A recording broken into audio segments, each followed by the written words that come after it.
नमस्कार, मैं senior inspector Sunil Kelkar आप सबका स्वागत करता हूं क्राइम पेट्रोल 10 तक के इस भाग में।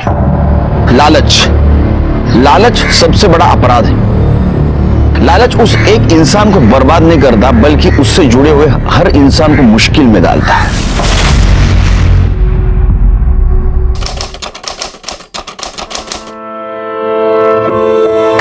अरे वाह,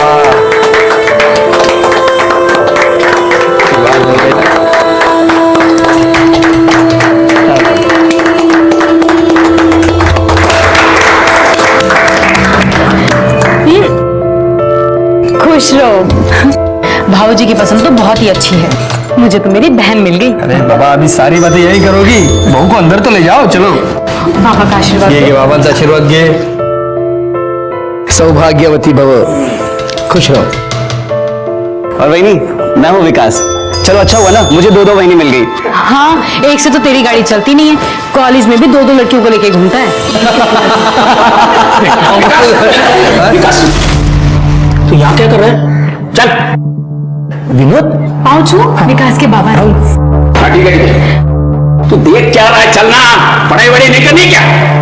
अरे चलना, पीछे क्या देख रहा है? चल। आइए, या दादा, या बस वापस निकलिए। ये आदमी की शक्ल देखे ना दिन खराब हो जाता है। अरे छोड़ो ना, ये सोचो कि सुहागरात के लिए आरती को क्या कहेंगे, क्योंकि राहुल तो जाएगा नहीं। छोड़ना, करने दे इंतजार।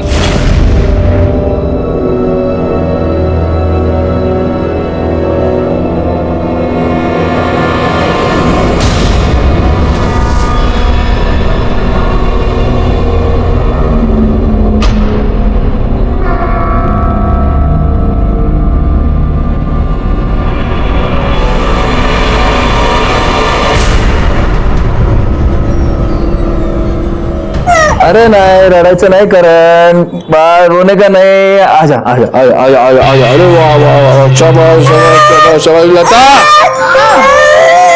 दूध कहाँ है इसका? बस 2 मिनट हो गया, अभी आए। आ रहा दूध आ रहा है।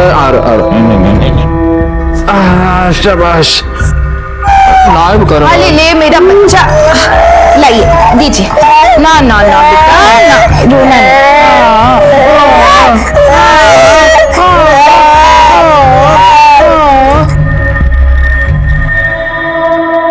आई, मेरी किताब ढूंढ के दे। हाँ बेटा, देख नहीं रही भाई रो रहा है, 2 मिनट रुक जा, मैं आती हूँ। आप जरा देखिए ना, दूध ठंडा हो गया क्या?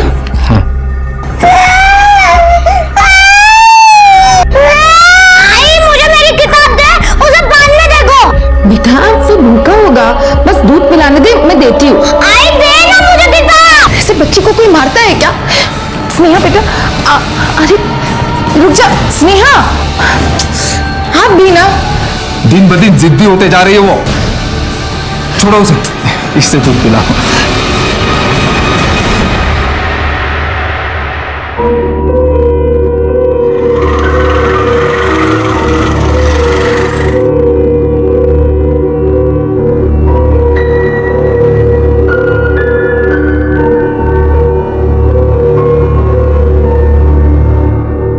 तू काम क्यों कर रही है? अरे नहीं, वो मैं बस अपना कपड़ा सुखाने को डालती। वो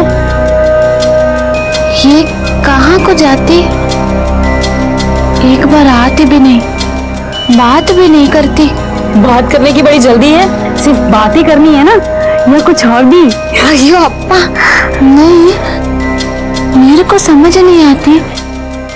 मेरे से कोई गलती होती क्या? ये मेरे से गुस्सा हुई? ऐसी कोई बात नहीं है। हमारे यहाँ ना शादी के बाद सुहागरात पूर्णमासी वाले दिन ही होती है, और पति पत्नी पहली बार, तो थोड़ा सब्र रख। हाँ कामिनी, ए कामिनी, हाँ चाह देना। बनाती हूँ।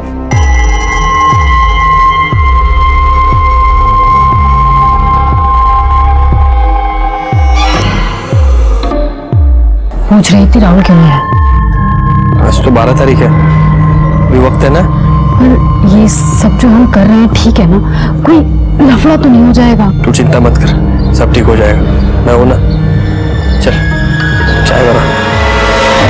आई, मुझे बेटा हम अस्पताल जा रहे हैं, तुझे नहीं ले जा सकते। आई मैं नहीं जाने दूंगी तुझे, मुझे भी आना है। हॉस्पिटल जा रहे हैं हम लोग, मेले में नहीं कि सब उठ के साथ चलते हैं। चल चल, हो गया तुम्हारा? हाँ चलो आई मैं तुम्हें नहीं जाने दूंगी, मुझे भी जाना है। बेटा हम जल्दी आ जाएंगे। आई तुम मुझे प्यार नहीं करती, आई मुझे भी ले चलना। आई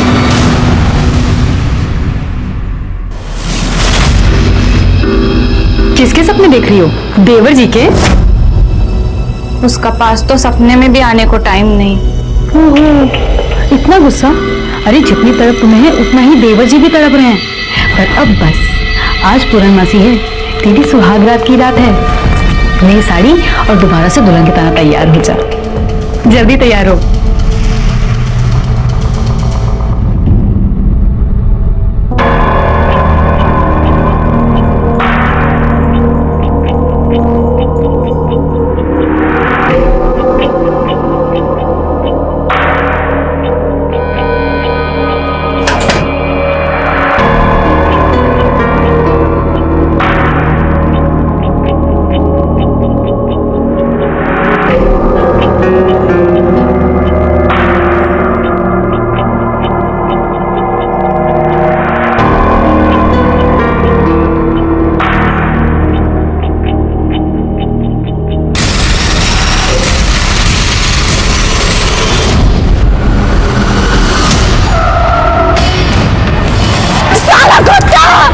नहीं छोड़ेगा तेरे को, कुछ नहीं रहेगा तू, तेरा बेटे को मार डालेगा मैं।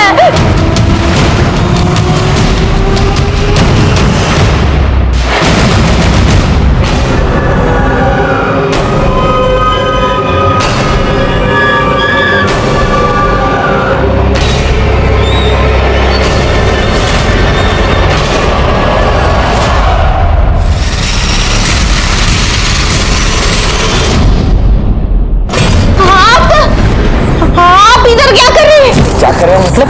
तो बड़ी उतावली थी सुहागरात के लिए, अब नखरे कर रही है। जा इधर से, मैं तेरे भाई की पत्नी है। तू मेरे भाई की पत्नी नहीं है, तू किसी की पत्नी नहीं है। हाँ? तुझे खरीद के लाए हैं, तू एक मोल बहू है। हाँ मोल बहू। पारो, मोल बहू, मोल की। क्या कभी आपने औरतों के ये नाम सुने? अगर नहीं सुने तो अच्छी बात है, क्योंकि औरतों के लिए नाम नहीं गाली है। ये क्या है? तो इसमें एक औरत खरीदी जाती है, या तो भगाई जाती है, या तो अगवा की जाती है, उसके साथ शादी की जाती है और जीवन भर उसके साथ जानवरों से भी बदतर अमानुष वेश्या व्यवहार किया जाता है। एक बात समझ में नहीं आ रही, कामिनी ने अपने पति नरेश को अपने देवरानी के साथ ऐसा दुर्व्यवहार कैसे करने दिया? और क्या आरती के पति राहुल और उसके ससुर धीरज को ये पता नहीं था? आरती पर होने वाला ये अत्याचार हमारे सामने आता उसके पहले ही एक दूसरा केस हमारे सामने आ गया। सब हमारी बच्ची स्नेहा 10 साल की है, पता नहीं कहाँ चली गई। हम हमारे बेटे को लेकर अस्पताल गए थे, वापस घर आए तो वो नहीं थी। आई तू मुझे प्यार नहीं करती, आई मुझे भी ले चलना। आई समझ में नहीं आता तुम्हें? और तुम इसका लाड़ प्यार बंद कर दो। चल अंदर चल। चलो तुम साथ में चलो। स्नेहा आपने बच्चे पे हाथ उठाया? गलती हो गई साहब, बच्चे की तबीयत खराब थी ना, मैं पहले ही परेशान था और स्नेहा और तंग कर रही थी, तो गुस्से में हाथ उठ गया था साहब। जब हम घर पर आए तो वो घर पर नहीं थी, आस पड़ोस में देखा लेकिन कहीं नहीं मिली। उसके दोस्तों से पूछा? वैसे तो उसके कोई दोस्त है नहीं, पर आस पड़ोस में बच्चों से पूछा, कहीं नहीं है। आपकी किसी के साथ दुश्मनी? नहीं, उसको फिरौती के लिए किडनैप किया गया हो? नहीं साहब, मैं कोई बड़ा धन्ना सेठ हूँ नहीं, 4 ऑटो रिक्शा है मेरे। आपने उसको मारा था ना, तो गुस्से से घर से बाहर निकल गई होगी। हाँ, अब कैसे भी हमारे बच्चे को ढूंढ दीजिए साहब। शिरकी, ये फोटो लो, हम देखते हैं। अब जा। सुनिए, उसी ने गायब किया हमारी बेटी को। मैं कह रही हूँ ना, आप पुलिस को बता क्यों नहीं देते? शिरके, बच्ची की फोटो सारे पुलिस स्टेशन में और नाके पे सर्कुलेट कर दो, और घर के आसपास पूछताछ करो किसी ने कुछ देखा था क्या। घर पे माँ बाप नहीं थे, हो सकता है बच्ची घर से बाहर निकली और उसके ऊपर किसी की नजर पड़ी हो। देखा था बच्ची को कहीं? नहीं साहब, मैं तो रिक्शा लेके गया था। ये अपना उल्लास भवन है ना, उसकी रिक्शा चलाता हूँ मैं। मैंने खुद कितना ढूंढा स्नेहा को, कहीं नहीं मिल रही वो।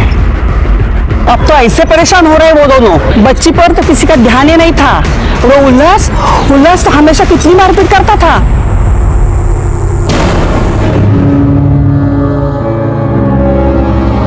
देख, ये रो धोकर भूख हड़ताल करके ना कुछ नहीं मिलने वाला। चुप करके खाना खा ले।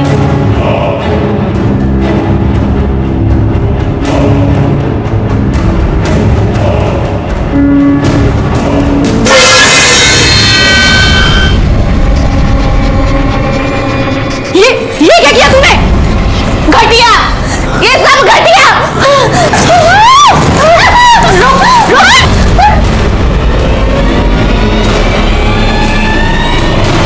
बाबा, राहुल, सुनते हो?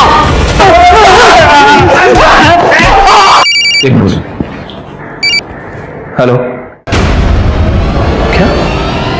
ठीक है, क्या हुआ? सर वो स्नेहा।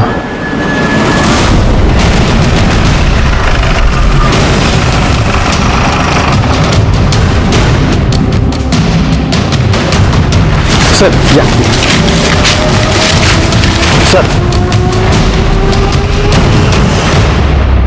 सर, आपने जो फोटो सर्कुलेट की थी वो हमें मिली।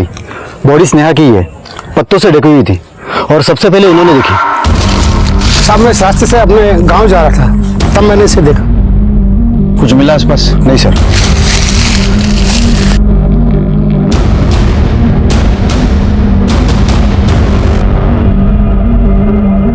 सर बॉडी में तो कोई इंजरीज नहीं है और ये गले में भी कोई निशान नहीं है। हो सकता है मुंह दबा के मारा गया हो।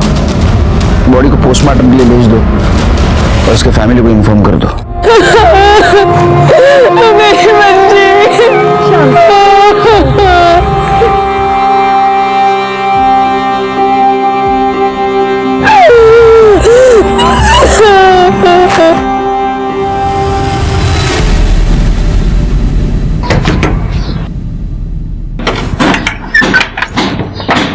क्या बहनी, छोटी बहनी आगे तो अपने देवर को बोल ली। ओहो, जैसे तेरे पास तो बड़ा टाइम है। चल जा अभी, वरना तेरे बाबा चिल्लाएंगे। अरे छोड़ो ना, उनकी तो आदत ही है। वैसे छोटी बहनी है कहाँ? इतने दिन हो गए दिखाई नहीं दे रही है। हमें भी नहीं दिखती होगी अपने कमरे में, कभी सिर दर्द कभी पेट दर्द, बस काम ना करने के बहाने हैं। तू जा अभी। अरे एक बार हेलो तो बोल लेने दो। मुझे बहुत काम है, तू जा अभी। बचाओ! बचाओ! बचाओ! इसका मुंह किसने खोला? अरे मरवाई की है, 1.5 महीना हो गया, कुछ नहीं हुआ। आफत और पाल रखी है हमने। तुम्हारे पति से कुछ नहीं होगा, अब मुझे कुछ करना पड़ेगा। चिल्लाती है, बोलो क्या बताना है? साहब मैं ये बात आपको वही बताने वाली थी, लेकिन मेरे को लगा स्नेहा मिल जाएगी। साहब वो जो दिलीप है ना, वही जो उल्लास भाव के ऑटो चलाता है, वो सही आदमी नहीं है साहब। जब देखो तब स्नेहा को साथ में लेकर घूमता रहता था।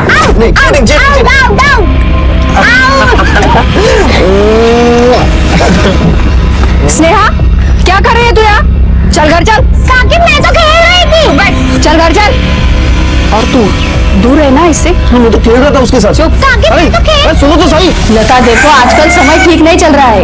तुम दोनों ऐसे कैसे दिलीप के साथ इसे अकेला छोड़ देते हो? दिलीप अच्छा आदमी नहीं है।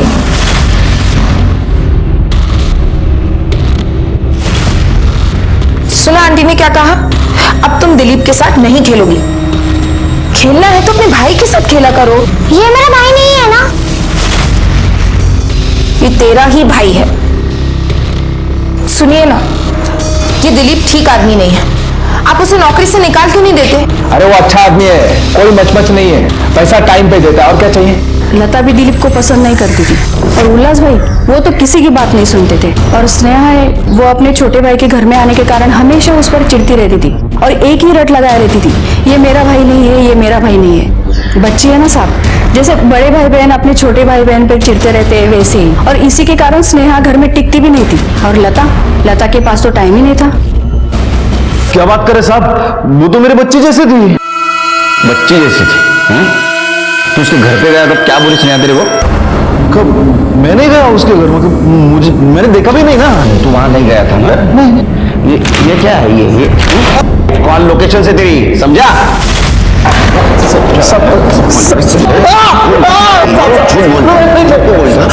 सब डर गया था, बाकी कुछ नहीं। वो उल्लास बाबू की रिक्शा का भाड़ा देने गया था मैं।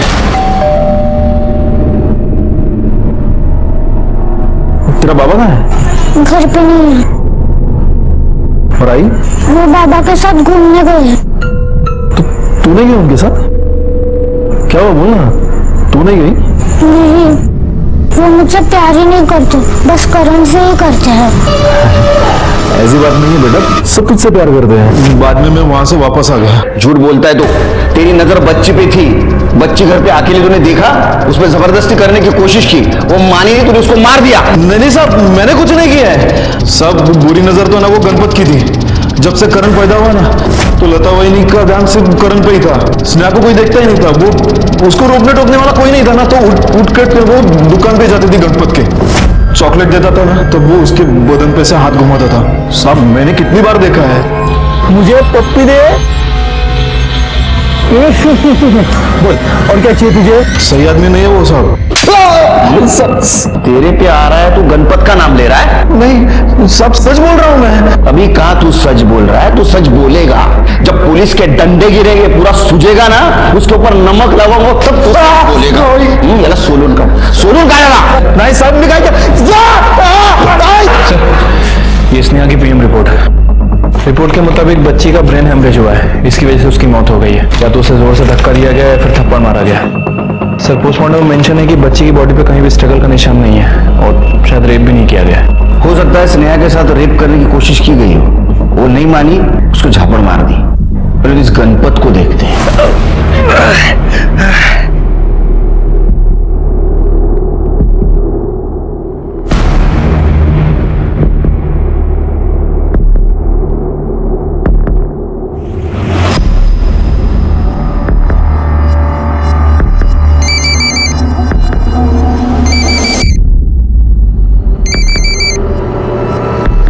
हेलो, फोन दे। काय झालं? क्यों चिल्ला रही है? न जाने किसको फोन कर रही थी। इसके तो बहुत नखरे पड़ रहे हैं। 3 महीने हो गए, अभी तक बच्चा नहीं रुका। राहुल, राहुल, क्या हुआ बाबा? देख, अभी हम तीनों मिलकर ट्राई करेंगे, किसी का तो बीज गिरे इसमें।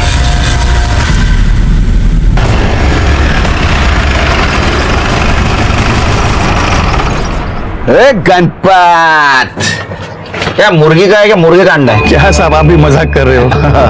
चल ये दे, ये दे। ले सिरगे, और कुछ चाहिए सिरगे? नहीं सर, हो गया। अच्छा, पैसा लेगा या पप्पी लेगा? मतलब? तो पैसा नहीं तो पप्पी लेता है ना। वो छोटी बच्चों को ऐसे घर पैदा उठा दे तू। मैंने कुछ नहीं किया साहब। उस स्नेहा के साथ ऐसा किया ना तूने? नहीं साहब। अरे उसको तो मार दिया तूने। नहीं सर, आयुष्मान सर, मैं कहने क्यों सर? साहब वो तो छोटी बच्ची थी साहब। अरे तो छोटी बच्ची थी इसलिए तेरे को आसान हो गया था ना।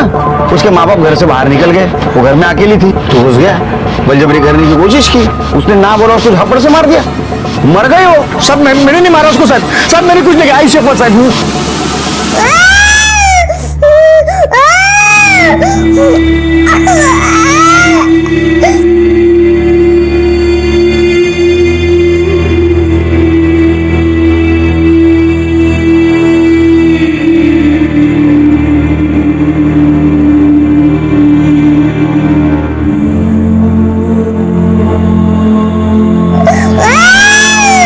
लता, ध्यान कहाँ है तुम्हारा?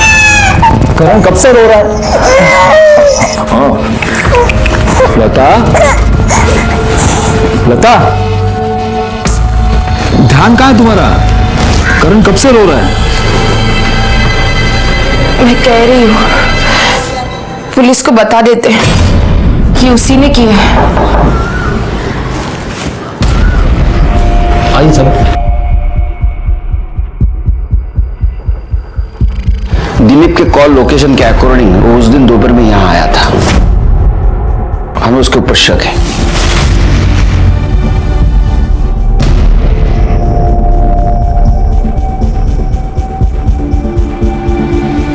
तुम्हें भी शक है? नहीं साहब, दिलीप ऐसा आदमी नहीं है, वो तो बहुत अच्छा है ना? हाँ साहब, दिलीप तो भरोसेमंद आदमी है साहब, हमें नहीं लगता कि वो ऐसा कुछ करेगा।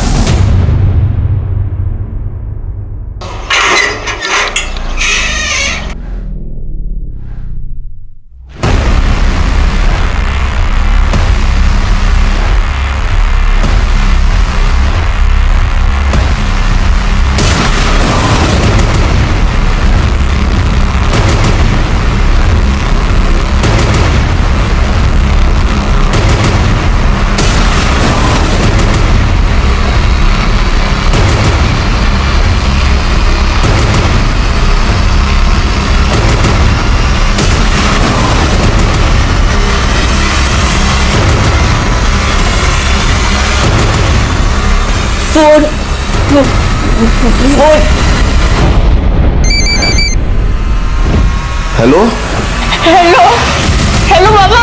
आरती, हमारा बच्चा कैसा है तू?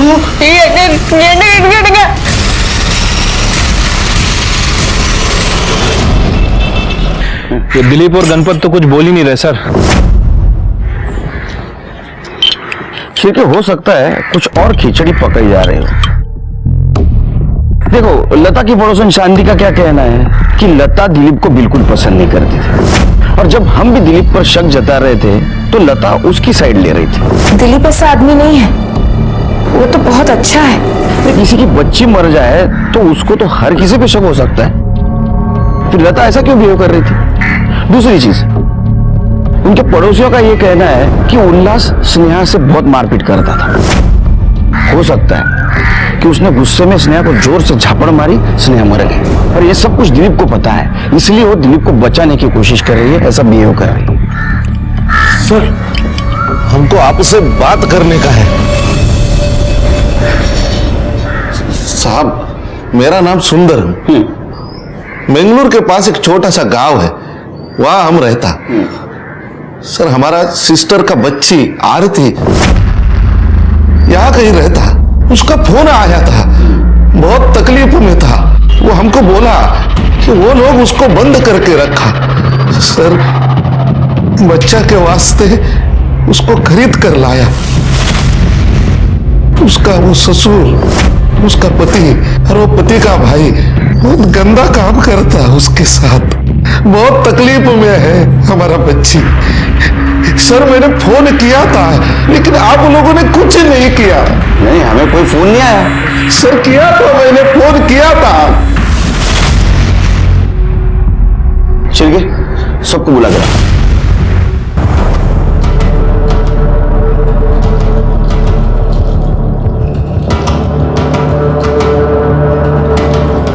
ये सुंदरम जी है, इन्होंने 3 दिन पहले अपने चौकी में फोन किया था।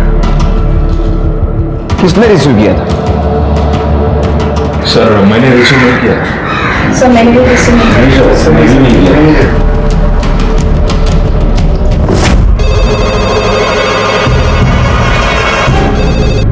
Hello hello hello, police station. हाँ ठीक है, हम देखते हैं। नहीं सर, मैंने भी रिसीव नहीं किया था। अगर किसी की रिपोर्ट अपने पास आती है तो उसकी छानबीन करना हमारा काम है। इसके बाद ऐसी गलती हुई ना तो कंट्रोल रूम में बिठा दूंगा सबको।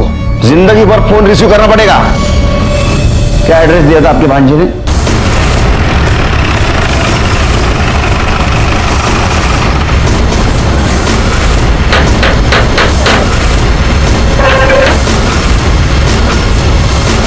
आरती से बात करनी है हमें। आरती तो है ही नहीं ना घर पे। कहाँ गई? साहब, हम लोग 3 दिन घर से बाहर थे और जैसे ही लौट के आए तो देखा आरती गायब है। झूठ बोल रहा, ये लोग हमारा बच्चे को खरीद कर लाया, उसको बंद करके रखा। साहब, ये लोग हमारा बच्चे के साथ गंदा काम किया। साहब, ये आदमी कौन है? ये आरती का मामा है। इसका कहना ऐसा है कि आरती को आप खरीद के लाए थे बच्चे के लिए, और आपके पिताजी, आपका भाई और आप उसके साथ गंदी हरकत कर रहे हैं। क्या साहब, ये आदमी पागल हो गया है। मेरी शादी हो चुकी है, मैं इस घर में अपनी बीवी के साथ में रहता हूँ, और अपनी बीवी होते हुए मैं कैसे कर सकता हूँ ये सब? आरती आपके छोटे भाई की बीवी है, और आरती के रिश्तेदार आपको पता नहीं? साहब आरती ने राहुल को कहा था कि वो अनाथ है। राहुल को उससे प्यार हो गया और दोनों ने शादी कर ली। और जब से शादी की है उस लड़की ने हमारे नाक में दम करके रखा है। इस घर की एक चीज उसको पसंद नहीं आती, बस राहुल के पीछे पड़ी थी, अलग हो जाते हैं अलग हो जाते हैं। और राहुल ने मना कर दिया तो भाग गई, गायब हो गई। कहीं चली गई या आप लोगों ने बंद करके रखा है उसको? देखिए साहब, अगर आप चाहते हैं तो आप घर की तलाशी ले सकते हैं। वो तो लेनी है। सिरके चेक करो। साहब आप रुकिए, मैं आपको कुछ दिखाता हूँ।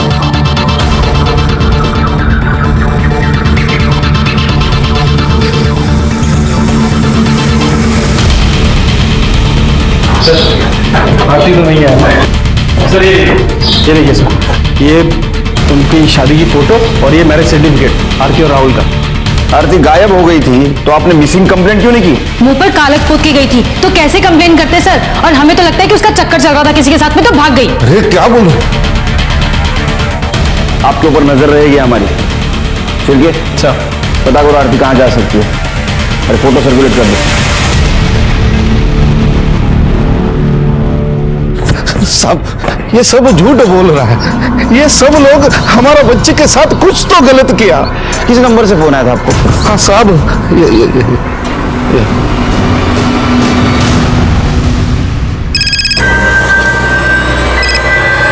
हेलो, कौन कौन बोल रहे?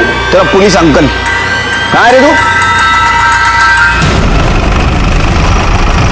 आरती ने तेरा फोन लिया था? उसने फोन मांगा तो मैंने फोन दे दिया था बस। क्या बात कर रहे थे अपने मामा से? सर वो तो मुझे समझ ही नहीं आ रहा था, पता नहीं तेलुगु कन्नड़ में क्या बात कर रही थी। इंस्पेक्टर साहब मी सांगतो तुम्हाला, एकदम फालतू लोग हैं। कहने के लिए मेरे रिश्तेदार है लेकिन बिल्कुल भरोसे के नहीं, कुछ भी कर सकते। सर लता और दिलीप के बारे में कुछ पता चला है? क्या?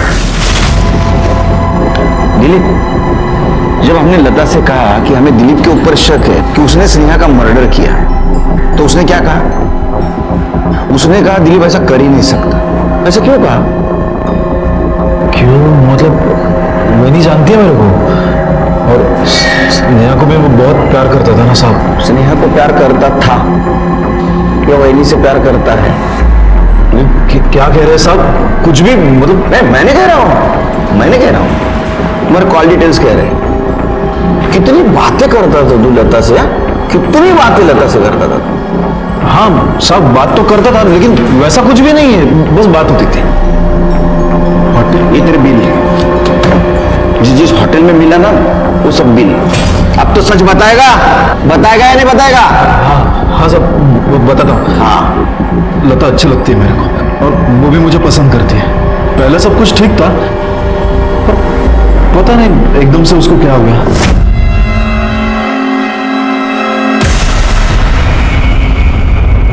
रहने दो, पागल है क्या? मुझे बच्चा चाहिए तुमसे। अच्छा तो ये करण तेरा बच्चा है? नहीं साहब, करण मेरा बच्चा नहीं है। मतलब करण से आने से पहले ही सब कुछ खत्म हो गया था। सिरे से क्यों बच्चा चाहती थी वो? पता नहीं मुझे, मतलब मैं उसको मिलने के लिए घर भी गया था, मिली नहीं। और वो मुझे नौकरी से हटाने की भी कोशिश कर रही थी। इसलिए तो गुस्से में आया, तूने उसके बच्चे को मार दिया? नहीं साहब, मैंने स्नेहा को नहीं मारा है। बल्कि साहब मैं ये कहता हूँ ना कि स्नेहा को है ना वो अपना उल्लास बाबू है ना, उसने ही मारा है। लता का 2 बार अबॉर्शन भी करवाया था उसने। क्यों लेकर आए हो मुझे यहाँ?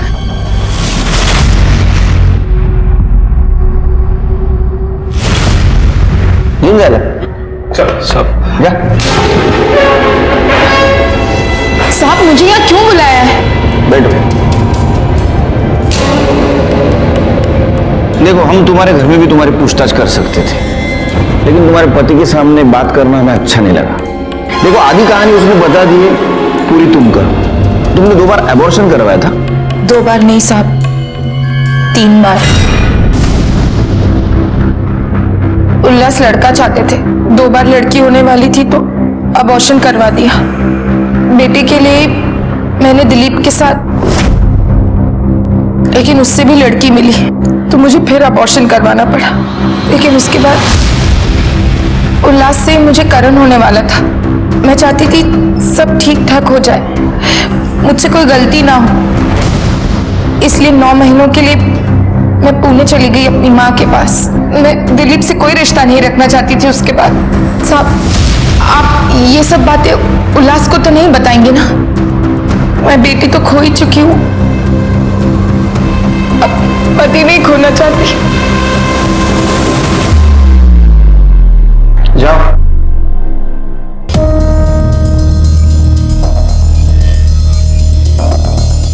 एक काम करो शिल्पी, जिस क्लिनिक में इसने एबॉर्शन करवाया था उस क्लिनिक का पता करो, अंदर कर दो उसको। ठीक है। शिल्पी, मुझे अभी भी लगता है ये झूठ बोल रही है। इसका कहना था कि ये 9 महीने उसके माँ के पास थी पूना में, लेकिन इसका फोन लोकेशन दिखा रहे हैं नासिक का। बच्ची भी बार बार कह रही थी कि वो मेरा भाई नहीं है। ये मेरा भाई नहीं है ना? और ये उल्लास भी बेटा चाहता था।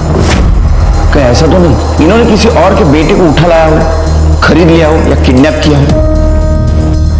लेकिन ये सब कुछ नासिक में पता चलेगा। नासिक में जाके पता करो वहां क्या हुआ था। ठीक है सर।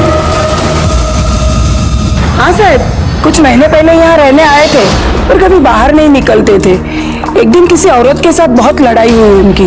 हाँ तो कोई एहसान नहीं कर रही तो हम पर? तुझे तेरा पैसा मिला ना, जितना कहा था उतना, फिर क्यों नाटक कर रही है? अरे बोला। आपने उस औरत की शक्ल देखी थी? शक्ल तो नहीं देखी। और हाँ सर। आरती की कुछ खबर? नहीं सर, हमने उसके गांव में भी पूछताछ की लेकिन वो वहां पर भी नहीं गई। हाँ सर, उसकी फोटो हमने बस स्टैंड रेलवे स्टेशन पे सर्कुलेट कर दी है। ये आरती कहाँ गायब हो गया अचानक से? सर। हाँ बोलो, कुछ पता चला? सर, उल्लास और उसका परिवार नासिक में किसी लेडी के साथ रहता था और सर एक पड़ोसी ने बताया कि उन दोनों की आपस में लड़ाई भी होती। अरे तू कधी तरी आण ना भाज्या, नेहमी मीच आणायच्या का? अरे उतर कभी तुझे घर के नीचे, दूध है क्या? अरे नहीं बाबा, भूलूंगा नहीं, लेके आता हूं। हाँ, यहां भी काम करो वहां भी काम करो। हाँ, अभी मेरे भाभी का फोन था। घर की लंबी चौड़ी लिस्ट देती है काम की। कभी कभी तो लगता है यहाँ का कम और घर का ज्यादा काम करता हूँ। अरे लंबी चौड़ी लिस्ट, और मैं भूल जाता हूँ। तुम भी भूलते होगे ना? अरे भूलते हैं ना तुम लोग। उस दिन तुम्हारी पत्नी ने क्या कहा था कि जब वो प्रेग्नेंट थी उस वक्त 9 महीने तुम और तुम्हारी पत्नी उसके माँ के पास थे पूना में। 9 महीनों के लिए मैं पुणे चली गई अपनी माँ के पास। लेकिन तुम तो नासिक में थे, है ना? सब वो झूठ क्यों बोला? वो सब क्या कर रहे थे नासिक में? थे नासिक में सब। वो औरत कौन थी तुम्हारे साथ? वो काम वाले थे सब, उसने चोरी की थी। जिस थाली में खाती है उसे में छेद करती है। सब कुछ नहीं सुनना है, तू इस घर में नहीं रह सकती। चल चल। उसने चोरी की थी और कुछ बताना भूल गए तुम? नहीं साहब, सच बोल रहा हूँ। तो फिर उसका भी नाम, पता, फोन नंबर और फोटो दे उस लड़की के पास। हाँ, वो उमा नाम था उसका। अब लता प्रेग्नेंट थी तो मैंने सोचा लता को थोड़ी मदद हो जाएगी ना, इसके लिए उसको रखा था। लेकिन वो तो चोर निकली थी साहब। ठीक है, झूठ बोलना अच्छी बात नहीं। हाँ सर।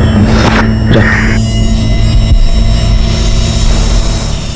सच बोल रहा सर? ये तो नासिक में पता चलेगा। पता करो उमा कौन थी।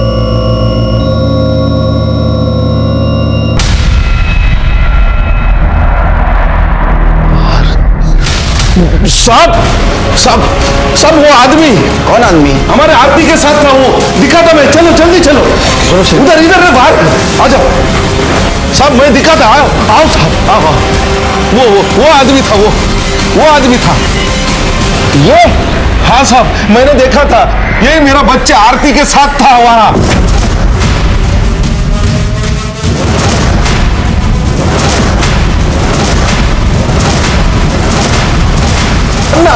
अन्ना रुको। ये आरती और उल्लास का क्या चक्कर हो सकता है? कुछ ना कुछ कॉमन कड़ी जरूर हो सकती है। सर, कॉमन कड़ी मिल गई है। आनंद, वो नरेश और उल्लास इन दोनों के टच में था। हाँ साहब, ये आनंद भाव को मैं जानता हूँ। भाऊ, उमा को इन्होंने मेरे पास काम के लिए भेजा था। तो आप अपना तो धंधा ही है ना साहब, को वही काम करता हूँ मैं। वो मेड रखवाने का काम करता हूँ। तेरा तो धंधा ही है तो मासूम गरीब लड़कियों को कौड़ी के मोल खरीदने का, उनको आगे बेचने का। अरे तेरे खिलाफ तो पुलिस स्टेशन में कंप्लेंट भी थी कि तू चालाकी से बाहर निकला। बोल। बता था साहब, बता। आरती की माँ को जानता था मैं, तो उसने बोला उसको पैसों की जरूरत है, इसलिए मैंने उसको पैसे दे दिए और उसने आरती को मुझे दे दिया सर। फिर आरती को मैंने उल्लास को बेचा। तेरे को तो बेटा चाहिए था ना? हाँ साहब, वो आरती को मैंने खरीदा था और फिर शादी के नाम पर घर लेके आया था। वो बेचारी इस बारे में कुछ नहीं जानती थी, उसे लगा कि वो मेरी दूसरी बीवी है। बाद में उसको लेके हम नासिक चले गए थे साहब, ताकि यहाँ किसी को कुछ पता ना चले। फिर बच्चा हुआ तो हमने ले लिया, तो वो मान नहीं रही थी, वो बहुत नाटक करने लगी थी साहब। तो मैंने फिर उसको आनंद भाव के घर छोड़ दिया था। छोड़, मेरा बच्चा चाहिए मेरे को। क्या हुआ? आरती, उठ उठ उठ उठ बेटा। क्या हुआ? ये मेरे को धोखा दिया, मेरा बच्चा नहीं दे रहा, बोला मेरे को नहीं रखेगा। मैं देखता हूँ। ये उसको घर छोड़ने आया तो मैंने उसके साथ झगड़ने का नाटक किया आरती के सामने।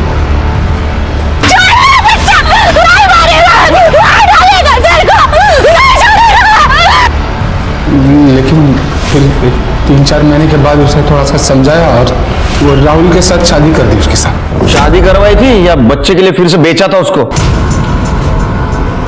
दुकान ना शिरके, जिस दिन स्नेहा घर से गायब हुई उसी दिन उसका मर्डर हुआ और उसी दिन से आरती भी गायब हो गई। कहीं ऐसा तो नहीं कि आरती नरेश के घर से निकलकर उल्लास के घर गई अपने बच्चे को लेने के लिए? वहां स्नेहा के साथ उसका पंगा हुआ, वो गुस्से में आई और उसने स्नेहा को मार दिया। हो सकता है सर, लेकिन ये आरती है कहां? सर एक औरत की लाश मिली है।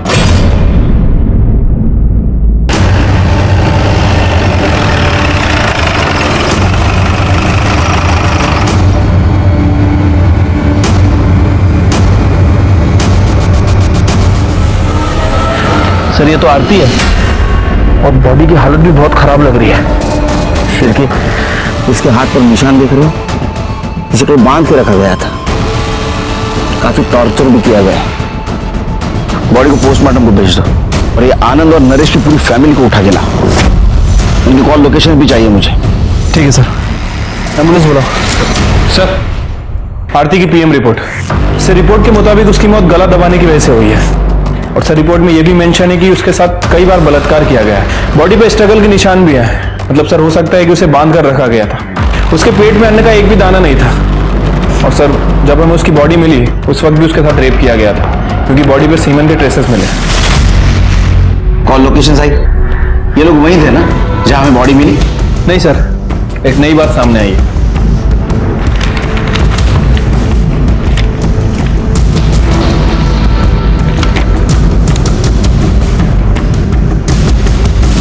आरती को कहां बांध के रखा था तुमने? मैं सच कह रहा हूं सर, हमने कुछ नहीं किया सर, हमें कुछ नहीं पता सर। साहब मैंने आरती का शादी करवाया और उसके बाद उससे मिला ही नहीं सर।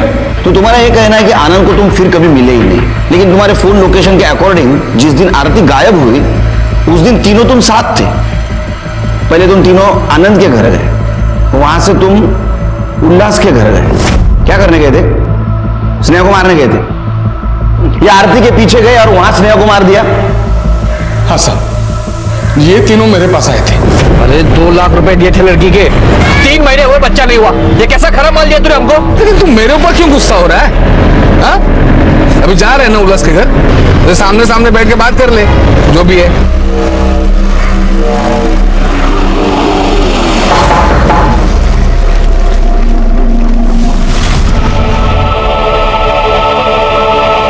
उल्लास किधर है?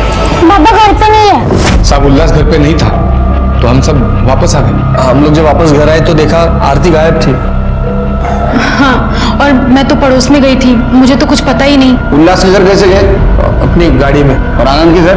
ऑटो से। तुम्हारी गाड़ी को क्या हुआ था?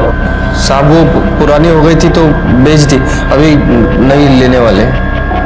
उल्लास के घर कैसे गया था? नरेश की गाड़ी से सर। तेरे पास गाड़ी नहीं है? गाड़ी मतलब बाइक है ना सर। शिरके, इन सबके डीएनए आरती की बॉडी के ऊपर मिले हुए डीएनए से मैच करो।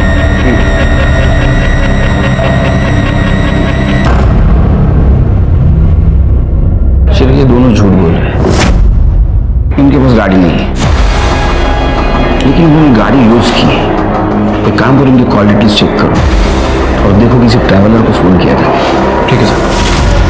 10 अक्टूबर के दोपहर में तुम्हारी गाड़ी कहां थी? सब कुछ याद नहीं साहब। मैं याद दिलाऊं, 11 अक्टूबर को तूने 50,000 रुपए तेरे बैंक में डिपॉजिट किए थे। अब याद आया 10 अक्टूबर को गाड़ी कहां थी? सच बोल। जिस गाड़ी से तुम लोग गए थे उस गाड़ी वाले ने अपना मुंह खोल दिया है। तुम चारों शाने निकले, तुम चारों ने अपना अपना फोन बंद करके रखा था, लेकिन उस गाड़ी वाले को उतनी अकल नहीं थी। क्यों मारा स्नेहा को? क्यों मारा?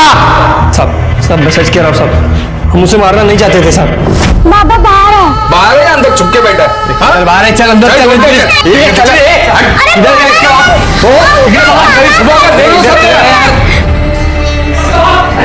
अंदर नहीं है रे। अरे क्या किधर गया फिर?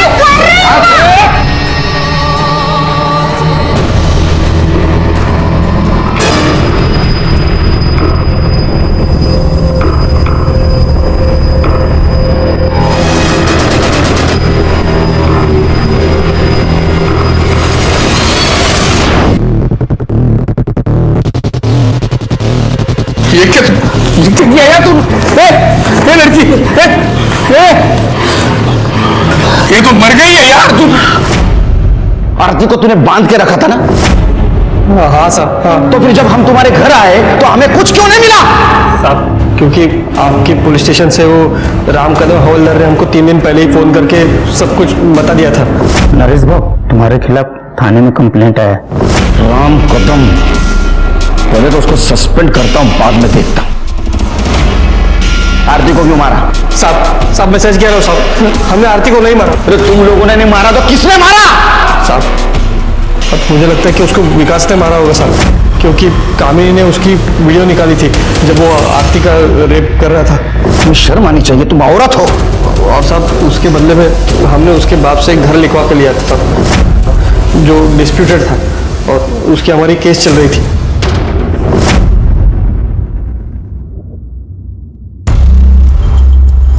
लेके जाओ इन सबको। साहब शिरके, हमने आरती को हर जगह ढूंढा, लेकिन उस डिस्प्यूटेड प्रॉपर्टी पे नहीं ढूंढा।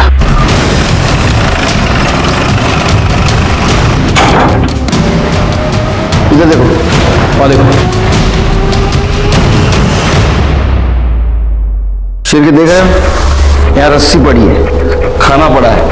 आई एम श्योर आरती को यहीं बांध के रखा गया होगा। एक काम करो, यहाँ के सारे फिंगरप्रिंट्स कलेक्ट करो और सबसे मैच करके देखो, ताकि एक टाका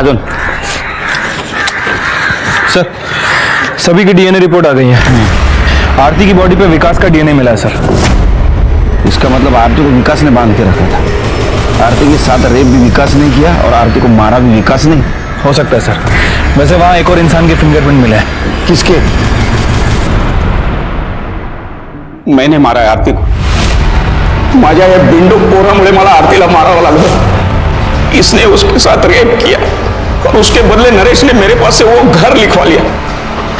लेकिन मुझे ये नहीं पता था कि इस गधे ने आरती को उसी घर में बांध कर रखा था। और उसके साथ इंस्पेक्टर साहब, मैं तो मेरा कुछ सामान लेने वहां गया था, तभी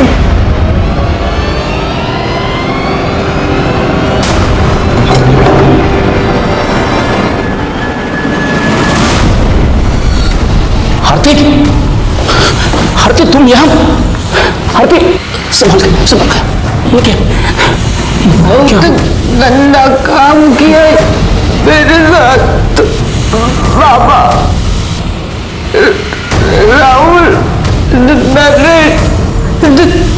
तेरा विकास मेरा बच्चा छीन लिया। क्या गलती मेरा? तुम्हें शर्म नहीं आई?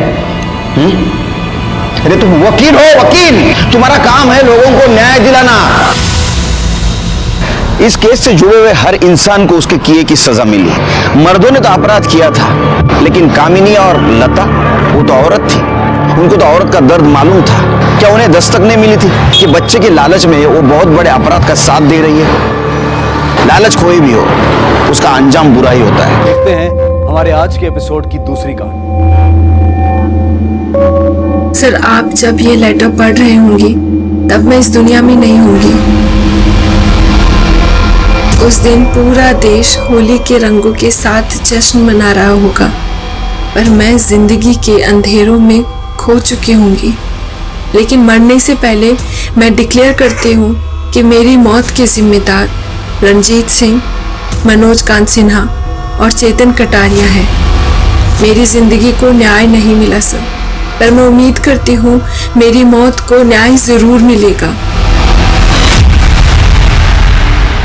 नमस्कार, मैं senior inspector Abhimanyu Jindal, crime petrol Dastak में आप सभी का स्वागत करता हूं और साथ ही सोनी टीवी और क्राइम पेट्रोल की पूरी टीम की तरफ से आप सभी को होली की बहुत बहुत शुभकामनाएं, बहुत बहुत मुबारकबाद। आज जो केस मैं आप लोगों के सामने रखने जा रहा हूं, यह केस पिछले साल होली पर ही मेरे सामने आया था। एक तरफ जहां सब खुशियों से सराबोर होकर होली के रंगों से खेल रहे थे, वहीं दूसरी तरफ इस केस का एक काला दिन भी था। इस केस ने मेरे और मेरी टीम के अंदर एक अजीब सी खलबली मचा दी थी। यह केस उस लड़की से जुड़ा था जिसने एक खत लिखा था और उस खत में यह दावा किया गया था कि उसके साथ किसी ने गलत किया था, जिसकी वजह से वो सुसाइड करने वाली है। तब यह सवाल हमारी इन्वेस्टिगेशन में उठने वाला था और सवाल यह भी था कि अगर उस लड़की ने वाकई में सुसाइड किया था तो उसकी ऐसी क्या मजबूरी रही होगी जिसके चलते उसने एक कदम उठाया और वो खत लिखा।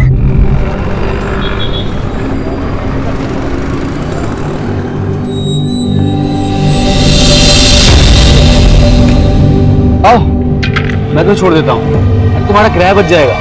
जीजू, मुझे जाना है वसंत विहार और आप जाते हो करोल बाग। मुझे ड्रॉप करने गए ना तो आपका 1 लीटर पेट्रोल वेस्ट हो जाएगा। सो अच्छा है कि मैं ऑटो से चली जाऊं।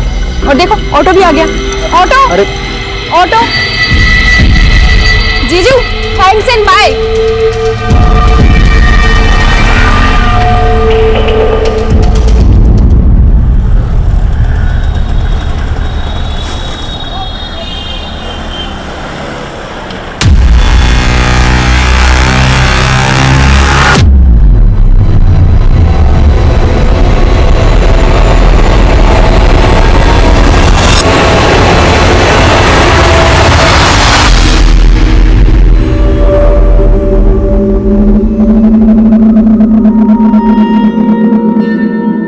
So, Rashmi, what's going on in your life? Nothing special, sir. Just days are passing like a moon. 14 days का बढ़ना, 14 days का घटना. Sometimes full moon excitement, sometimes no moon अमावस. ये क्या बोल रही हो तुम? So funny, but I'll appreciate your dedication. Keep practicing, okay? Sure, sir.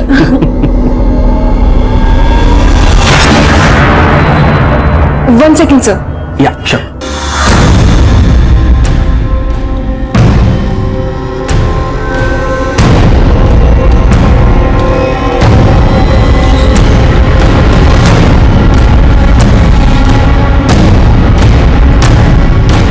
क्या हुआ रश्मि? ये तुम्हें परेशान कर रहा है क्या? कुछ नहीं हुआ। कौन है बताओ? मुझे छोड़ो से। मैंने कितनी बार तुमसे कहा कि मेरे मामले में टांग मत अड़ाया करो।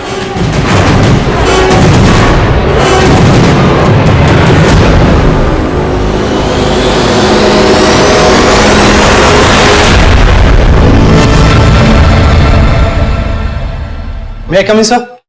यस, कम इन। सर, आपको एक लेटर आया है।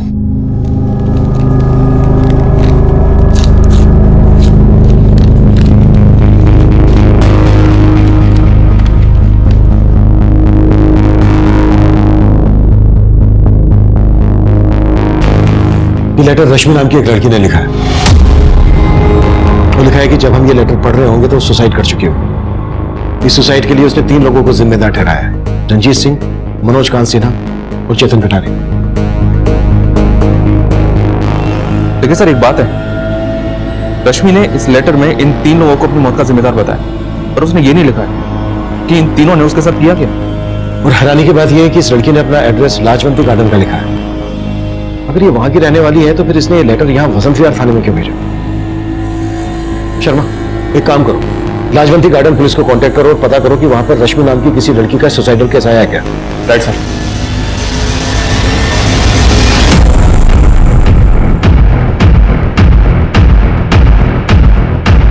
सुमन,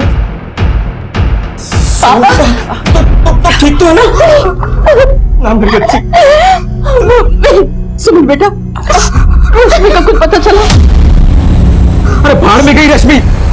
उसने इतना सब कुछ किया और तू सुमन का हालचाल पूछने के बजाय रश्मि रश्मि कर रही है। धनाजी, रश्मि की हरकत की वजह से हम बेहद शर्मिंदा है। माफी मांगते हैं आपसे। आप ऐसी बात कर रहे हैं आप? उसके लिए आप माफी क्यों मांग रहे हैं? उसने जो कुछ किया गलत किया, एकदम गलत किया। तो भगवान का शुक्र है कि सुमन को कुछ नहीं हुआ, वो सही सलामत है।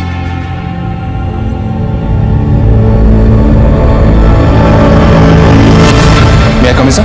कम सर, लाजवंती गार्डन पुलिस से बात हुई मेरी। उन्होंने बताया कि रश्मि के खिलाफ उनके थाने में अटेम्प्ट टू मर्डर का केस फाइल हुआ है। ये रश्मि का फोटो भेजा उन्होंने। Attempt to murder? जी हाँ सर। अच्छा, रश्मि इसी एड्रेस पे रहती थी जो इस लेटर में मेंशन है? जी हाँ सर, कंफर्म किया मैंने। रश्मि पे ये केस उसके जीजा माधव ने फाइल किया है। रश्मि ने अपनी बड़ी बहन सुमन को जान से मारने की कोशिश की और अब ये 4 दिन से गायब है। बड़ा अजीब है। एक तरफ राजवंती गार्डन पुलिस रश्मि को फरार मान रही है और दूसरी तरफ रश्मि का सुसाइड लेटर। बात कुछ समझ में नहीं आ रही है। एक काम करो शर्मा, रश्मि के घर वालों से मिलो और इन 3 लोगों के बारे में भी पता करो जो इस लेटर में मेंशन है, मनोज, रंजीत और चेतन। Okay sir.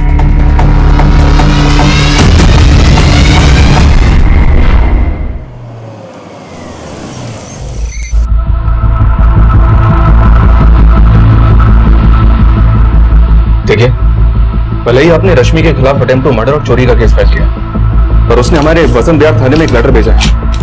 ये देखिए, इसमें लिखा है कि किसी रंजीत, मनोज और चेतन ने उसके खिलाफ कुछ गलत किया है और इसी वजह से उसने आत्महत्या कर ली है। क्या? आत्महत्या? नहीं साहब, मेरी बेटी ऐसा कभी नहीं कर सकती। उसने जो किया वो कम नहीं है।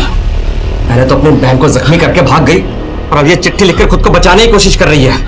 आप रश्मि के क्या लगता है? सर, मेरे मम्मी पापा हैं। ये भी आपके साथ यहाँ रहते हैं? नहीं सर, ये आज ही गांव से है। और आपको? मेरे हस्बैंड। जी।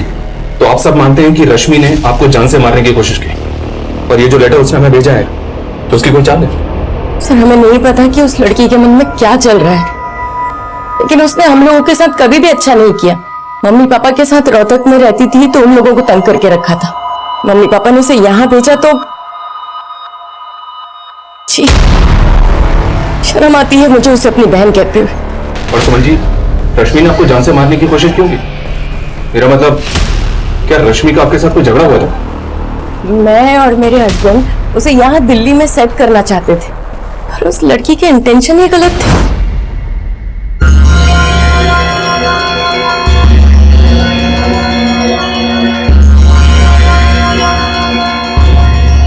अरे क्या जीजू, आप भी टीवी के साथ सर क्यों खपा रहे हैं? चलिए ना, कुछ बातें करते हैं। रश्मि रिमोट दो। नहीं, ये तो रिमोट दो ना रश्मि।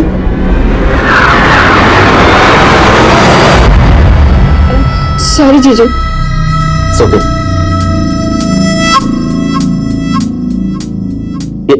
ये क्या कर रही हो तुम? अरे जीजू, आप भी बहुत शर्मीले हैं। मुझे पता है कि आप मुझे लाइक करते हैं, लेकिन घबराइए मत, दीदी भी घर पर नहीं है एंड आई वोंट माइंड।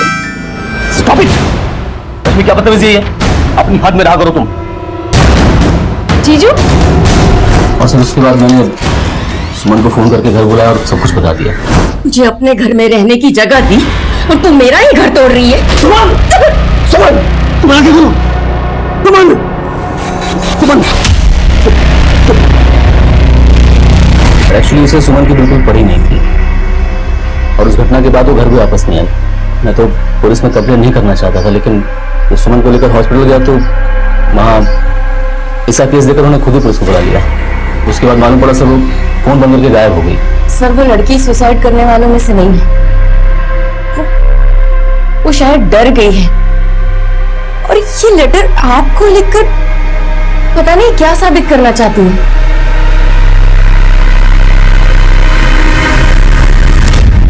रश्मि के घर वाले अगर मान रहे हैं कि रश्मि ने सुसाइड नहीं किया बल्कि वो फरार है, तो फिर रश्मि कहां गायब हो सकती है? सर, लाजवंती गार्डन पुलिस को फिलहाल रश्मि से जुड़ा कोई क्लू तो नहीं मिला है, पर एक इंफॉर्मेशन मिली है। उनका कहना है कि रश्मि को आखिरी बार उसके सलून की को वर्कर निशा के साथ देखा गया। सलून? रश्मि सलून में काम करती थी? जी हाँ सर, और ये सलून यहाँ वसंत विहार में ही है। वो वहां भी कई दिनों से नहीं गई है। मैं कमिंग सर। सर, लाजवंती गार्डन पुलिस से एक नया अपडेट मिला है। नोएडा पुलिस ने उनसे अभी अभी कांटेक्ट किया था। दरअसल नोएडा पुलिस को 5 दिन पहले एक लड़की की लाश मिली थी। सर, लाश डिकम्पोज थी। पहले पुलिस को लाश के पास कुछ भी नहीं मिला था, लेकिन बाद में नोएडा पुलिस को वो तालाब के पास एक पर्स मिला था। उस पर्स में रश्मि की आईडी थी। इसका मतलब वो लाश रश्मि की हो सकती है। सर, हमने जब इस लड़की का पोस्टमार्टम करवाया तो हमें यह पता चला कि इसकी मौत तकरीबन 5 दिन पहले लंग्स में पानी भरने की वजह से हो गई थी। यानी कि 25 फरवरी को, और हमें वो लेटर भी 25 फरवरी को ही पोस्ट किया गया। पोस्टमार्टम रिपोर्ट से और कुछ पता चला? हाँ सर, बहुत ही ब्रूटल रेप है सर। लड़की के प्राइवेट पार्ट्स पे इंजरी के कई मार्क्स मिले, लेकिन लाश पानी में होने की वजह से बॉडी से हमें कोई डीएनए सैंपल नहीं मिला सर। उस लेटर में 3 लोगों का नाम मेंशन किया गया है, मनोज, रंजीत और चेतन।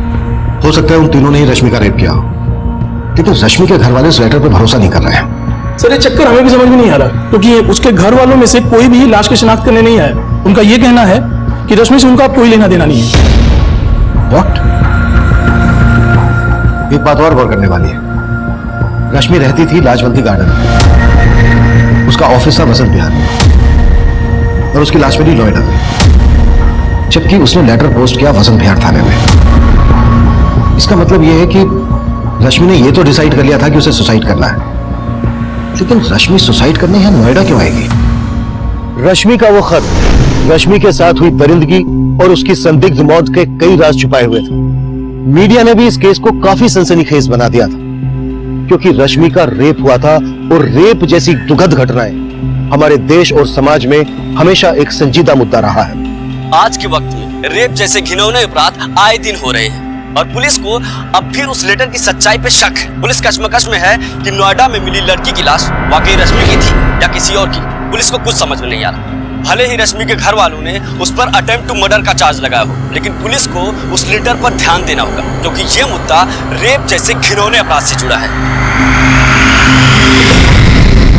मीडिया जो सवाल उठा रहा था, हमने उनके उन सवालों के जवाब उन्हें दे दिए थे। बायोमेट्रिक टेस्ट से यह साफ हो गया था कि वो लाश रश्मि की ही थी, और उस खत में जो हैंडराइटिंग थी उसको रश्मि की हैंडराइटिंग से मैच करवाकर हमने ये भी कंफर्म कर लिया था कि वो खत रश्मि ने ही लिखा था। पर रश्मि के खत में 3 नाम थे, मनोज, रंजीत और चेतन, जिन्हें रश्मि ने अपना गुनहगार बताया था। लेकिन रश्मि की बदहाल और संदिग्ध मौत के लिए सिर्फ ये 3 नहीं, कई और लोग भी जिम्मेदार थे।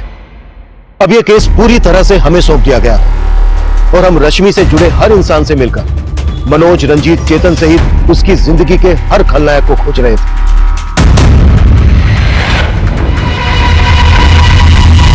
हमें पता चला है घर से भागने के बाद रश्मि तुम्हारे घर पर आई थी। हाँ सर, रश्मि मेरे घर आई थी। वो घर से भागी नहीं थी सर, उसकी दीदी ने उसको घर से बाहर निकाल दिया था।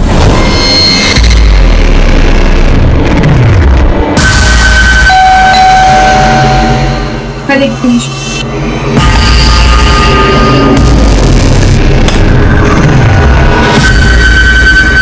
निशा, क्या हुआ? क्या हुआ रश्मि? क्या हुआ? क्या हुआ बता तो सर। रश्मि, आज सलून का ऑफ था। दीदी घर पे नहीं थी तो जीजू जानबूझकर घर जल्दी आ गए, और उन्होंने मेरे साथ। जीजू आपकी कॉफी।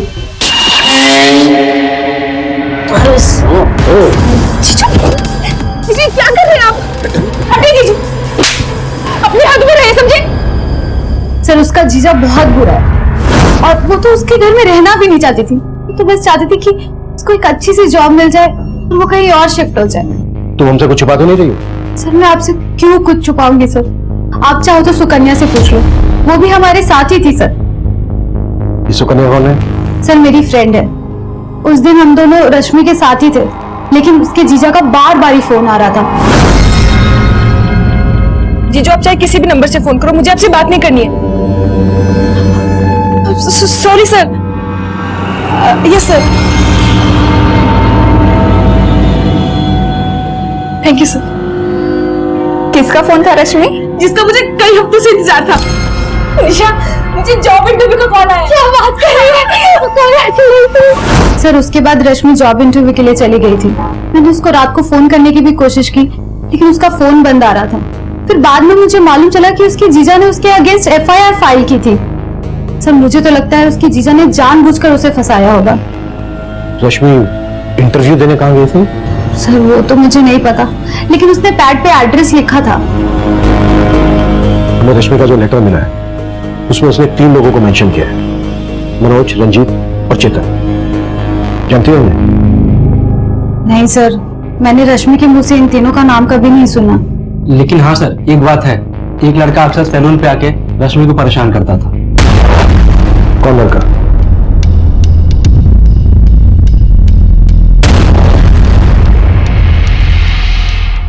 ये जो लड़का CCTV में दिखा है, हो सकता है मनोज, रंजीत और चेतन में से ही कोई हो।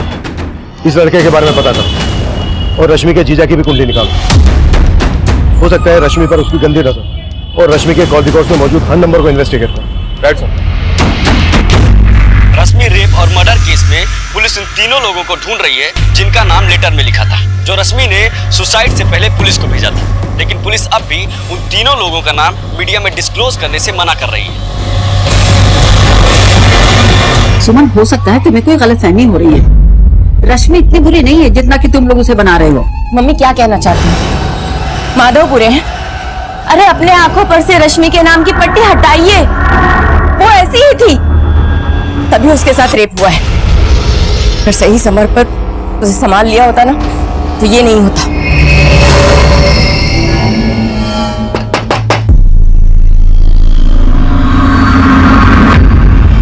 क्या इस लड़के को पहचानते हैं आप लोग?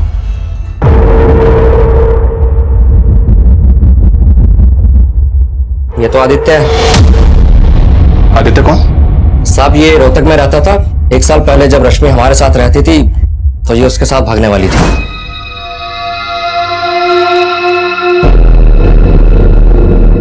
रश्मि क्या कर रही थी तुम? भाग रही? बताता तेरे को। उसके बाद रश्मि को हमने यहाँ भेज दिया, लेकिन यहाँ तो उसने हमें हमारी ही बेटी और दामाद की नजरों से गिरा दिया था। लेकिन रश्मि के दोस्तों से तो मैं इसका उल्टा सुनने को मिल रहा है। सर रश्मि के दोस्तों से आप वही सुनेंगे जो रश्मि ने उन्हें पढ़ाया है। ना ही वो लड़की किसी भरोसे की है और ना ही उसका ये दोस्त आदित्य। मैंने खुद रश्मि को कई बार इस आदित्य के साथ देखा। रश्मि जब यहाँ भाग कर आई तो वो भी इसके पीछे आ गया था और वो तीनों लड़के इसी के दोस्त होंगे। तो रश्मि तो बिना सोचे समझे किसी से भी दोस्ती कर लेती थी। मैं कम इन सर? यस कम इन। सर मैंने रश्मि के कॉल रिकॉर्ड्स चेक किए। रश्मि के कॉल रिकॉर्ड्स में मनोज, चेतन और रंजीत इनमें से किसी का भी नंबर नहीं मिला। कॉल रिकॉर्ड्स में नहीं मिला है तो रश्मि के गली, मोहल्ले, ऑफिस, हर उस एरिया में इन तीनों के बारे में पता करो जहां पर रश्मि का आना जाना था। Okay sir. सर एक और बात, सर रश्मि के कॉल रिकॉर्ड में एक सस्पिशियस नंबर मिला है। सर रश्मि के नंबर पर आखिरी कॉल इसी नंबर से किया गया था। Sorry sir. Yes sir. Sir ये नंबर एक फेक आईडी से लिया गया था और इस वक्त ये नंबर बंद आ रहा है। मैंने इस नंबर के कॉल रिकॉर्ड भी चेक किए तो मालूम चला कि इस नंबर से सिर्फ एक ही कॉल किया गया, रश्मि को। हो सकता है इस नंबर को इस्तेमाल करने वाला उन्हीं तीनों में से कोई एक। निशा ने बताया था कि रश्मि को आखिरी कॉल जॉब इंटरव्यू के लिए आया था। मुझे जॉब इंटरव्यू का कॉल आया। ऐसा कोई नंबर मिला है जिसने रश्मि को कॉल करके इंटरव्यू के लिए बुलाया हो? नहीं सर, फिलहाल तो ऐसा कोई नंबर नहीं मिला। निशा ने हमें यह भी बताया था कि जब जॉब इंटरव्यू के लिए रश्मि को कॉल आया था तो उसने एड्रेस नोट डाउन किया था। रश्मि के घर से वो नोटपैड लेकर आओ जिस पर रश्मि ने एड्रेस लिखा होगा। Okay sir. मैं कम इन सर? यस कम इन। सर पूछताछ में पता चला है सैलून और घर के अलावा रश्मि का इकबाल नाम के आदमी के घर पर आना जाना था और रश्मि उसे ट्यूशन भी ले रही थी। ट्यूशन? रश्मि जॉब के साथ साथ पढ़ाई भी कर रही थी? नहीं सर, ये तो पता नहीं चला। तो फिर रश्मि इकबाल से किस चीज का ट्यूशन ले रही थी?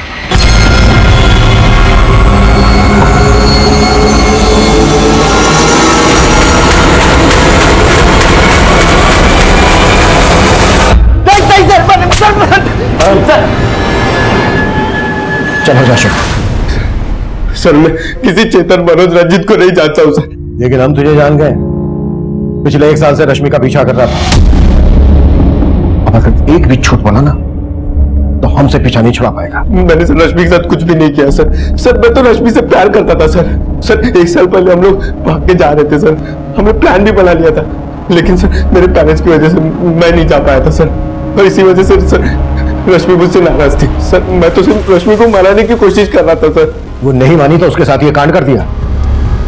अभी बोल, तेरे इस कांड में उन 3 लड़कों का क्या रोल था? सर मैं नहीं जानता हूँ सर, मैं किसी लड़के को नहीं पहचानता हूँ सर। सर मुझे लगता है सर इसमें उस विजय का हाथ होगा सर। विजय? सर वो लड़का कम नहीं था सर, 1 साल से रश्मि पे जबरदस्ती लाइन मारने की कोशिश कर रहा था। रश्मि प्लीज मेरी बात तो सुन लो। मुझे तुमसे कोई बात नहीं करनी है। क्यों बात नहीं करनी है? आदित्य मुझे कोई बात परेशान करता है इसको। है कौन तू? लेकिन तुम्हें बार बार परेशान करता है ये। तुम्हारा इरादा भी जानती हूँ मैं। अगर ये मेरा पीछा कर रहा था तो तुम क्या कर रहे थे यहाँ पे? दोनों बख्श दो मुझे, यूँ आगे पीछे बनवाना बंद करो। सर जितना मैं रश्मि को जानता हूँ सर, वो सुसाइड नहीं कर सकती। वो लड़के, वो लेटर सब में विजय का हाथ होगा सर। कहानी अच्छी है तेरी, लेकिन तेरी इस कहानी का खलनायक तू है कि विजय, ये हम तुझे बताएंगे।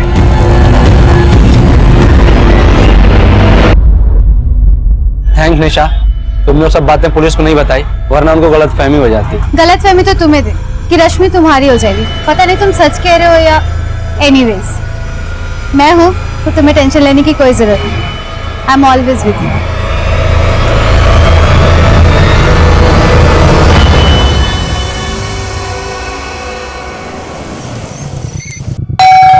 हाँ सर, रश्मि मुझसे ट्यूशन लेती थी। किस चीज का ट्यूशन? वो मुझसे इंग्लिश सीख रही थी। एक्चुअली उस सलून में मेरा आना जाना रहता था। एक दिन उसने अचानक मुझे पूछा कि क्या आप मुझे इंग्लिश पढ़ाएंगे? So we are meeting tomorrow, right? Yeah, same place. Yeah, okay, bye, take care, bye. Sir आप कितनी अच्छी इंग्लिश बोलते हैं, मुझे भी ना अच्छे से इंग्लिश बोलना सीखना है। आप मुझे सिखाएंगे? Course, why not? Okay sir, thank you. उसने मेरी हेल्प मांगी तो मैं मना नहीं कर पाया, और उसके बाद वो मेरे घर आकर इंग्लिश पढ़ती थी। एक्चुअली वो काफी प्रॉब्लम में थी, सलून की जॉब से ज्यादा कमा नहीं पाती थी। वो चाहती थी कि उसकी इंग्लिश सुधर जाए ताकि कोई अच्छी जॉब उसे मिल सके। कहाँ जॉब ढूंढ रही थी? वो तो आइडिया नहीं है सर। पर मानना पड़ेगा, इंग्लिश काफी अच्छी सिखाई थी आपने उसे। दरअसल रश्मि ने हमें जो लेटर भेजा है ना, वो लेटर भी इंग्लिश में भेजा था। ये देखिए, इस लेटर में उसने 3 लड़कों के नाम लिखे, रंजीत, मनोज और चेतन, जिन्हें वो अपनी मौत का जिम्मेदार मानती है। क्या रश्मि ने कभी आपसे इन 3 लड़कों के बारे में कुछ जिक्र किया था? नहीं सर, इनके बारे में तो कुछ नहीं बताया, पर आई डाउट कि ये लेटर रश्मि ने लिखा है। आई मीन रश्मि इंग्लिश सीख जरूर रही थी, लेकिन उसकी इंग्लिश इतनी भी अच्छी नहीं थी जितनी कि इस लेटर में लिखी हुई है। तो इकबाल ये बोल रहा है कि रश्मि की इंग्लिश इतनी अच्छी नहीं थी जितनी अच्छी इंग्लिश लेटर में लिखी गई है। पर हमने तो लेटर की हैंडराइटिंग रश्मि की हैंडराइटिंग से मैच करवाई है। हो सकता है सर इकबाल हमसे झूठ बोल रहा हूं। पर इकबाल किस मकसद से झूठ बोलेगा? चलो एक बार को हम मान लेते हैं कि इकबाल जो बोल रहा है वो बिल्कुल सही है, रश्मि की इंग्लिश इतनी अच्छी नहीं थी। पर यह भी तो हो सकता है कि रश्मि को मजबूर करके ये लेटर लिखवाया गया, उसको गुमराह किया गया। रश्मि को पता ही नहीं हो कि वो लेटर में जो लिख रही है उसका मतलब क्या है। सर रश्मि के बैकग्राउंड से अब तक हमें रंजीत, मनोज और चेतन के कोई क्लू नहीं मिले। इसका मतलब साफ है कि रश्मि के साथ रेप किसी और ने किया है और उससे जबरदस्ती वो लेटर लिखवा कर हमें मुद्दे से भटकाने की कोशिश की गई है। होने को तो कुछ भी हो सकता है शर्मा।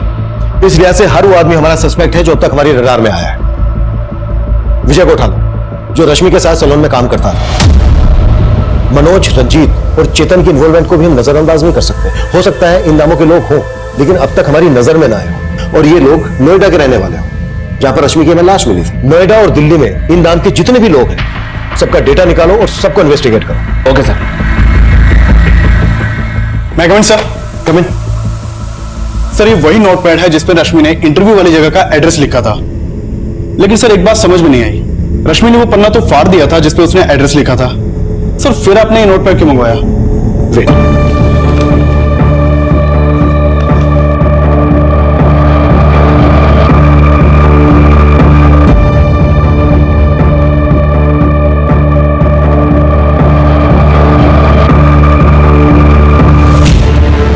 प्रशांत टावर, वसंत कुंज, सी ब्लॉक। अब समझ में आया नोटपैड मैंने क्यों मंगवाया था? जी सर। प्रशांत टावर, वसंत कुंज, जहां पर रश्मि इंटरव्यू देने गई थी। यहां पर चलकर देखते हैं। गाड़ी निकलो।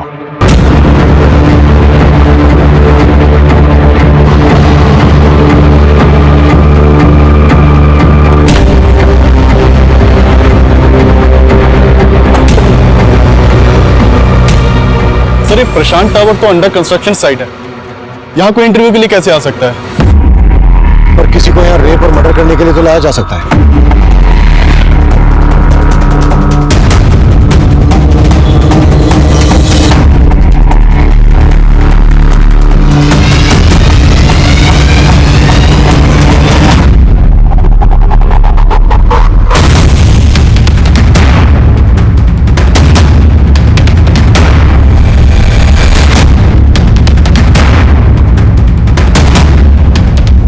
बारीकी से चेक करो।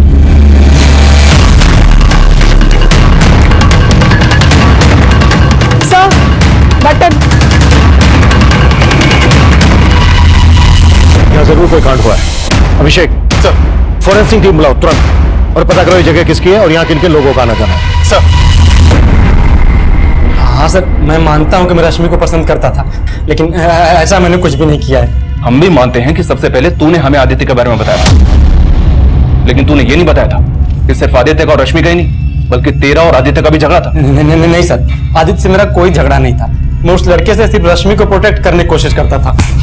लेकिन अब तुझे हमसे कोई प्रोटेक्ट नहीं कर पाएगा। देख विजय, बोल दे, रश्मि ने वो सुसाइड लेटर क्यों लिखा था और लेटर में लिखे रंजीत, मनोज और चेतन के साथ तेरा क्या कनेक्शन है? चल बोल। भगवान कसम सर, मेरा किसी के साथ कोई कनेक्शन नहीं, लेकिन हाँ, रंजीत नाम के एक आदमी को मैं जानता हूँ, इसे रश्मि भी जानती थी। किसकी बात कर रहा है तू? सर, हमारे सैलून के पास में रंजीत की शॉप है। तो उस रंजीत के बारे में तूने हमें पहले क्यों नहीं बताया? क्योंकि सर हम लोग उसे रिंकू नाम से बुलाते थे, लेकिन कल ही मुझे पता चला उसका पूरा नाम रंजीत है। सर, ये पास की बिल्डिंग का गार्ड है। इसका कहना है कुछ दिन पहले इस बिल्डिंग में एक सिक्योरिटी गार्ड ड्यूटी पर था। हाँ साहब, सुनील नाम है साहब उसका। कई दिनों से वो दिखाई भी नहीं दे रहा। मैंने उसको फोन भी लगाया, लेकिन फोन बंद आ रहा है साहब। उस गार्ड का नंबर ले लो इससे। अभिषेक सर, उस गार्ड सुनील की कुंडली निकालो। वो कहाँ है, कहाँ गायब है? हो सकता है यहाँ हुए कांड में उसका हाथ हो, इसलिए गायब है। सर, अबे जो पूछा उसका जवाब दे, बोल। साहब, मेरा नाम रंजीत है, तो क्या मैं क्रिमिनल हो गया? साहब, वो लड़का मुझे बेकार में ही फंसा रहा है। उसको जाने दे। तू ये बता कि मनोज और चेतन से तेरा क्या कनेक्शन है? क्या लगता है तेरे? हाँ? सर, मनोज तो मेरे मामा का नाम है, और जैसा आप सोच रहे हैं वैसा कुछ भी नहीं है। अगर कुछ नहीं है तो ठीक है, लेकिन हमें बाद में पता चला ना कि तूने अपने मामा और किसी चेतन के साथ मिलकर कांड किया है, तो फिर बोलने के लायक नहीं रहेगा, वो कुटाई होगी तेरी। अरे भैया जी, कैसे भी करके कल का टिकट करवा दीजिए, चाहे 2-3 हजार ज्यादा ले लेना, पर टिकट जरूर करवाओ। हाँ। पापा कहाँ जा रहे हैं? कुछ दिन और रुक जाइए ना।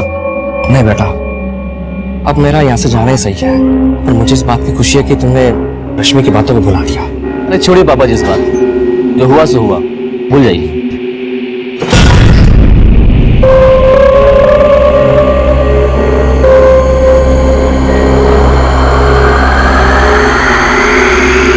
अरे क्या है? हा? क्या है तुम्हारी माँ यार? जब देखो घूरती रहती है। सच बता रहा हूँ, अगर मेरा दिमाग खराब हो गया तो कसम से बता रहा हूँ। क्या खराब हो जाएगा तुम्हारा दिमाग? क्या खराब हो जाएगा? अरे शुक्र करो कि तुम्हारी वजह से मैंने अपनी बहन को बदनाम किया, और अगर अब तुमने मुझे धोखा दिया ना तो छोड़ूंगी नहीं मैं तुम्हें, याद रखना।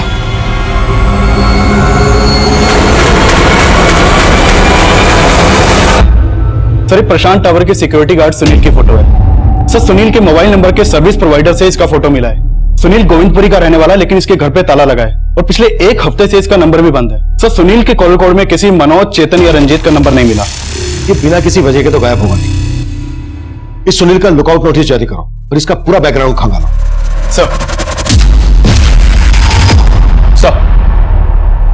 सर, मैंने दिल्ली और नोएडा में रहने वाले सभी रंजीत, मनोज और चेतन नाम के लोगों का आधार कार्ड का डेटा निकलवाया, और उनमें से मुझे ऐसे 3 रंजीत, मनोज और चेतन मिले हैं जिनका आपस में कनेक्शन है। ये देखिए सर।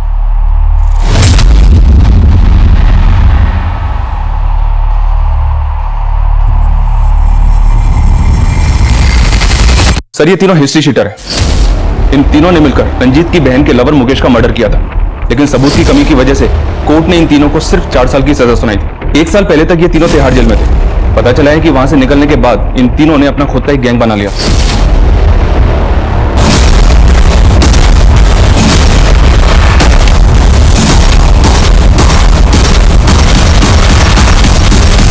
सर, ये तीनों इलीगल आर्म्स डीलिंग के धंधे से जुड़े हैं। नोएडा, गाजियाबाद और मेरठ में अपना धंधा करते हैं और काफी टाइम से अंडरग्राउंड है। और रश्मि की लाश मिली थी हमें नोएडा में। हो सकता है इन तीनों की रश्मि पर गंदी नजर रही हो और इन तीनों ने ही रश्मि का रेप किया हो। अपने खबरियों को अलर्ट करो, इन तीनों की एक-एक डिटेल निकालो। ये तीनों मुझे जल्द से जल्द अंदर चाहिए। Okay sir. भैया कभी सर? सर, अभी रश्मि की माँ का फोन आया था। उसने रश्मि के जीजा से जुड़ी कई बातें बताई। हमने उसकी कॉल डिटेल्स चेक की, उसमें 2 से 3 प्रोस्टिट्यूट के नंबर्स भी मिले हैं। अरे साहब, मैंने किया क्या था? मुझे मार कर रहा था। आखिर मैंने किया क्या साहब? सब बता था। इस बात का अंदाजा मैं पहले से ही था। कि रश्मि के ऊपर तेरी बुरी नजर होगी। तेरी बीवी और ससुर ने तेरे पक्ष में बोला, लेकिन रश्मि की माँ ने हमें सब कुछ बता दिया, सब कुछ। अरे सर, वो अपनी बेटी की प्यार में पागल है सर, उसे नहीं पता रश्मि कैसी थी। तेरा कैरेक्टर भी पता चल गया हमें। बीवी के होते हुए प्रोस्टिट्यूट के पास जाता है, तेरे कॉल रिकॉर्ड से पता किया हमने। अगर तूने और झूठ बोला ना तो उल्टा लटका के मारूंगा तुझे। सर मैं मानता हूँ कि रश्मि मुझे पसंद थी और उस दिन मैंने ही रश्मि के साथ। जीजू आपकी कॉफी।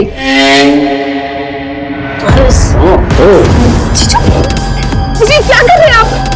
हटिए जीजू, अपने हाथ में रहे, समझे?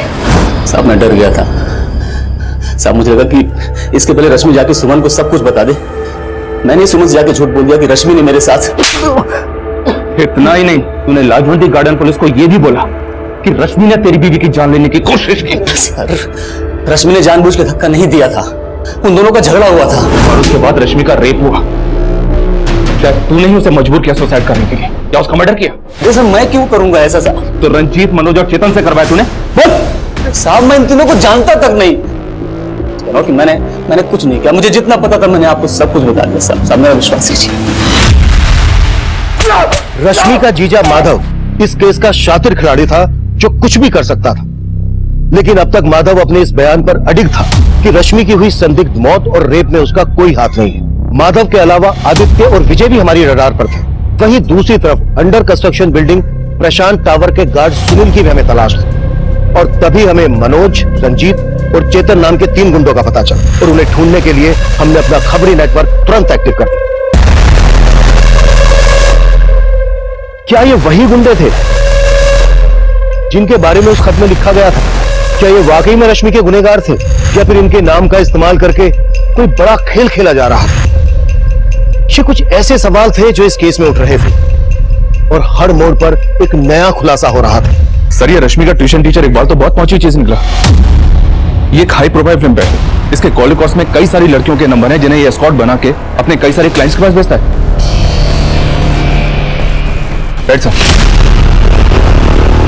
सर आपको जरूर कोई गलत फहमी हुई, ये सब काम मैं नहीं करता हूँ। तू जो करता है ना बेटा, उसके पक्के सबूत जुटा लिए हमने। जो लड़कियां तू तेरे क्लाइंट्स के पास भेजता है ना एस्कॉर्ट बना के, उनके बयान भी लिए हमने। अब बोल, रश्मि को भी इसी धंधे में डाल रखा था ना तूने? नहीं सर, मैंने रश्मि को इस धंधे में नहीं डाला है, लेकिन ये बात सच है कि रश्मि को एस्कॉर्ट बनाने के लिए मैं उसे इंग्लिश की ट्रेनिंग दे रहा था। वो काफी एम्बिशियस थी और दिखने में भी अच्छी थी, तो जब उसने मुझसे इंग्लिश सिखाने के लिए कहा तो मैंने सोचा कि मैं उसे आसानी से ट्रैप कर सकता हूँ, लेकिन सर मैंने रश्मि के साथ कुछ नहीं किया है सर। तूने कहा था कि वो लेटर भी रश्मि ने नहीं लिखा था, लेकिन उस लेटर पे जो हैंडराइटिंग है ना, वो रश्मि के हैंडराइटिंग से मैच करता है। कहीं ऐसा तो नहीं कि इंग्लिश सिखाने के बहाने तूने ही रश्मि से वो लेटर लिखवाया और बाद में उसको? नहीं सर, मैं अभी भी यही कहूंगा कि इतनी अच्छी इंग्लिश में रश्मि लेटर नहीं लिख सकती है, और ना ही मैंने उससे वो लेटर लिखवाया और ना ही मैंने रश्मि के साथ कुछ किया है सर। सब मेरी बात तो सुनिए। ये इकबाल एस्कॉर्ट सप्लाई का काम करता है। इसका मनोज, रंजीत और चेतन से पक्का कनेक्शन हो और आई एम श्योर रश्मि को जॉब इंटरव्यू का झांसा देकर इसी ने बुलाया हो, जहां पर मनोज, रंजीत और चेतन ने रश्मि का रेप किया है। ये इतनी आसानी से नहीं बोलेगा, तबीयत से कुटाई करो इसकी। Okay sir. हाँ अभिषेक। तो प्रशांत टावर के गार्ड सुनील का एक गांव वाला खानपुर में रह सकता है, हो सकता है सुनील वहां मिल जाए। उठा लाओ।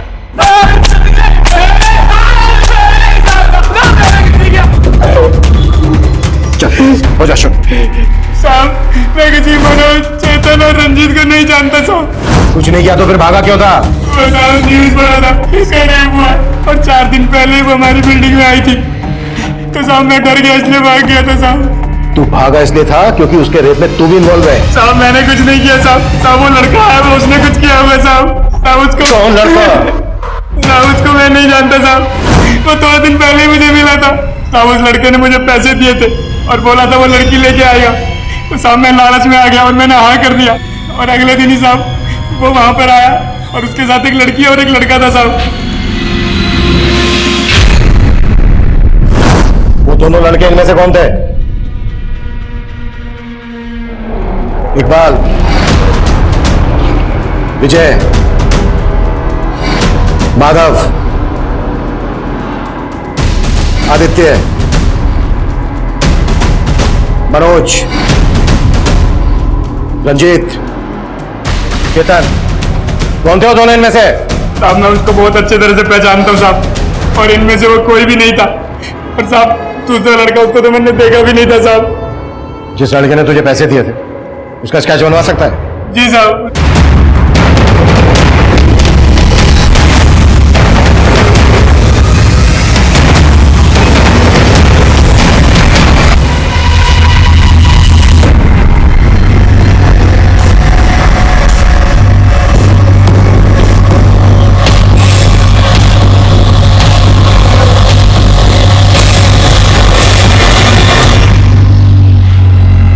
इस केस में एक के बाद एक नया चेहरा सामने आ रहा है। समझ में नहीं आ रहा है कि रश्मि इस आदमी के साथ प्रशांत टावर में गई क्यों।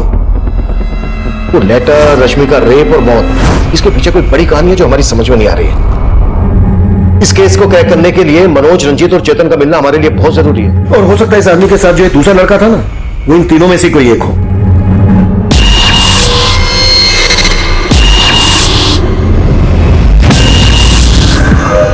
बोल भाई, अभी क्या करने का है? एक काम करते हैं, दोनों अंडरग्राउंड हो जाता है और जब तक मामला शांत नहीं हो जाता कोई भी बाहर नहीं आएगा। सर, खबरियों से रंजीत, मनोज और चेतन के ठिकाने के बारे में एक इन्फॉर्मेशन मिली है। फील्डिंग लगा दो शर्मा, तीनों बचने नहीं चाहिए। ठीक है सर।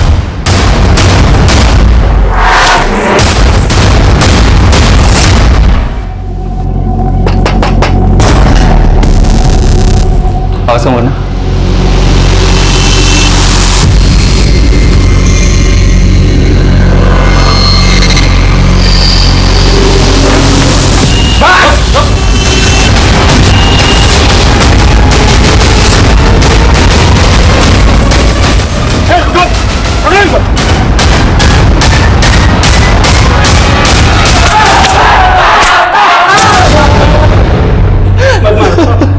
साहब हम मान रहे 2 नंबर के काम करते हैं, लेकिन हमने किसी रश्मि को नहीं मारा। हम तो जानते तक नहीं उस लड़की को। हाँ साहब, जब से मीडिया में हमारा नाम उछला है हम खुद परेशान हैं। आखिर उस लड़की ने अपने खत में हमारा नाम क्यों लिखा? देखो, अब तुम यहां से बाहर नहीं जाने वाले हो, इसलिए जो भी सच है बोलता। हम कह रहे हैं ना, हमने कुछ नहीं किया उस लड़की के साथ। सिर्फ तुम लोगों ने नहीं, बल्कि ये भी था तुम लोगों के साथ। कौन है? साहब, ये तो मयंक के साथ। तो जानते हो उसको? क्या क्या किया इसके साथ मिलकर? साहब, हम इससे क्यों मिलेंगे? ये तो हमारा दुश्मन है। हाँ साहब, इसके साथ तो हमारा 36 का आंकड़ा है। पक्का इसी ने हमारा नाम उछाला होगा इस केस में। जब तक ये सच ना हुए तब ऐसे क्रैक करेंगे। सर, इन सबको बहुत ऊपर नीचे किया, लेकिन सबके सब वहीं अटके हुए हैं। सर, मैंने इस मयंक की गोली निकाली। ये भी हिस्ट्री शीटर है और ये भी इलीगल आर्म्स लेने के धंधे में है। और ये भी सच है सर कि मयंक इन तीनों का कट्टर दुश्मन है। Police control room. हाँ जी, बोलिए।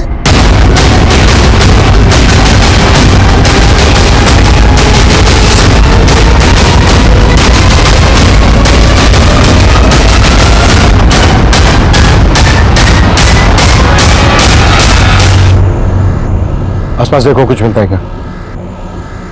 ये वाकई में बहुत बड़ा गेम है। उस गार्ड सुनील ने हमें बताया था कि रश्मि और मयंक के साथ कोई दूसरा लड़का भी था। हो सकता है ये सब उस दूसरे लड़के ने किया, मनोज, रंजीत और चेतन को फंसाने के लिए। पर वो दूसरा लड़का कौन हो सकता है सर? इकबाल, विजय, माधव और आदित्य हमारे सस्पेक्ट हैं। हो सकता है वो इन्हीं में से कोई हो, या फिर मनोज, रंजीत और चेतन ने हमें यहां भेजकर कोई चाल चली है।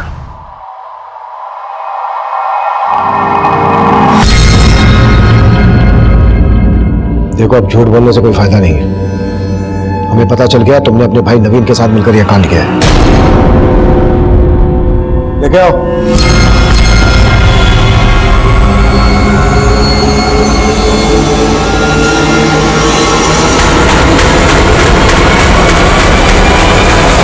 तो अपने कॉलेज के एक लड़के के अटेम्प्ट टू मर्डर केस में सजा काट चुका है। हमें जहां मयंक की लाश मिली वहां तेरा फोन एक्टिव था। अब तू ये बोल, तूने ये क्यों और किस मकसद से किया? बोले।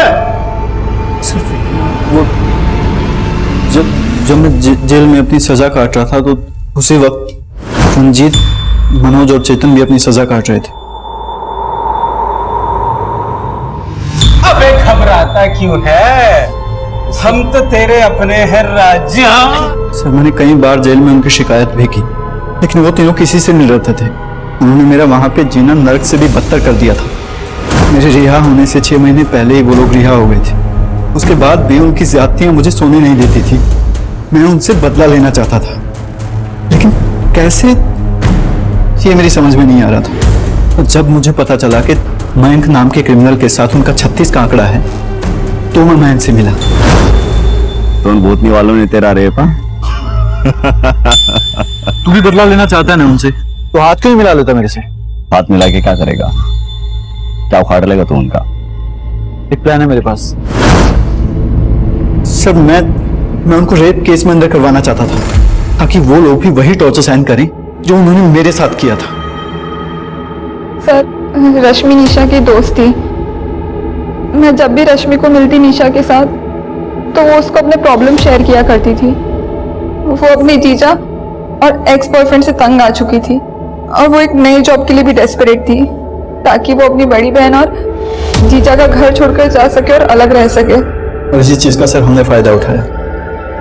मैंने सुकन्या से उसका नंबर लिया और उसे कॉल की, और सर मैंने उससे कहा कि मैं एक रियल एस्टेट कंपनी में मैनेजर हूँ और हमें एक एग्जीक्यूटिव की तलाश है जो हमारे क्लाइंट्स को फ्लैट्स वगैरह दिखा सके। सर फिर इंटरव्यू के बाद डेमो के बहाने हम उसे प्रशांत टावर ले गए। सर कंस्ट्रक्शन 6 महीने में कंप्लीट हो जाएगा और फिर उसके बाद आपको पोजीशन मिल जाएगा। वाह, गुड रश्मि।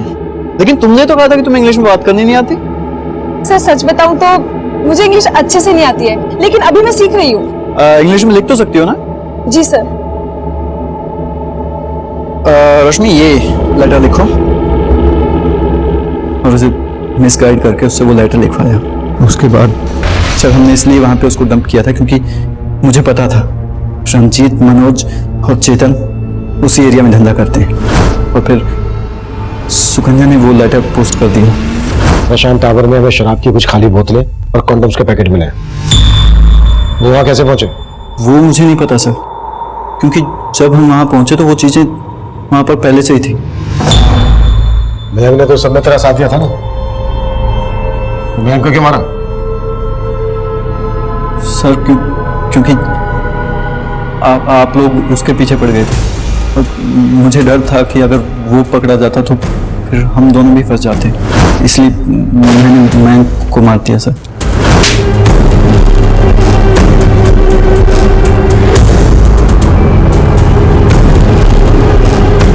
निशा रश्मि की हमदर्द थी। रश्मि निशा के साथ अपनी सारी परेशानियां शेयर करती थी, लेकिन उसकी इन परेशानियों का फायदा उठाकर सुकन्या ने अपने क्रिमिनल भाई के साथ मिलकर उसके साथ इतना बड़ा छल किया कि उसके सारे सपने, सारी उम्मीदें उसकी मौत के साथ धराशायी हो गई। एक लड़की ने अपने क्रिमिनल भाई का बदला लेने के लिए रश्मि को मोहरा बनाया। वहीं रश्मि की सगी बहन ने अपने पति की घिनौनी हरकतों का साथ देकर रश्मि को एकदम से पराया कर दिया। रश्मि को पहले से ही माधव के जुल्मों की दस्तक मिल रही थी। अगर उसने अपने दोस्तों के साथ साथ पुलिस से भी अपना दर्द शेयर किया होता तो शायद उसको इस तरह से मोहरा नहीं बनाया गया होता। अब मैं सीनियर इंस्पेक्टर अभिमन्यु जिंदल आप लोगों से विदा लेता हूं। आपसे फिर मुलाकात होगी एक नए केस के साथ। देखते रहिए क्राइम पेट्रोल 10 तक। मकसद बताना नहीं, बचाना है। क्राइम पेट्रोल के ऐसे ही मजेदार एपिसोड्स देखने के लिए हमारे चैनल को सब्सक्राइब करें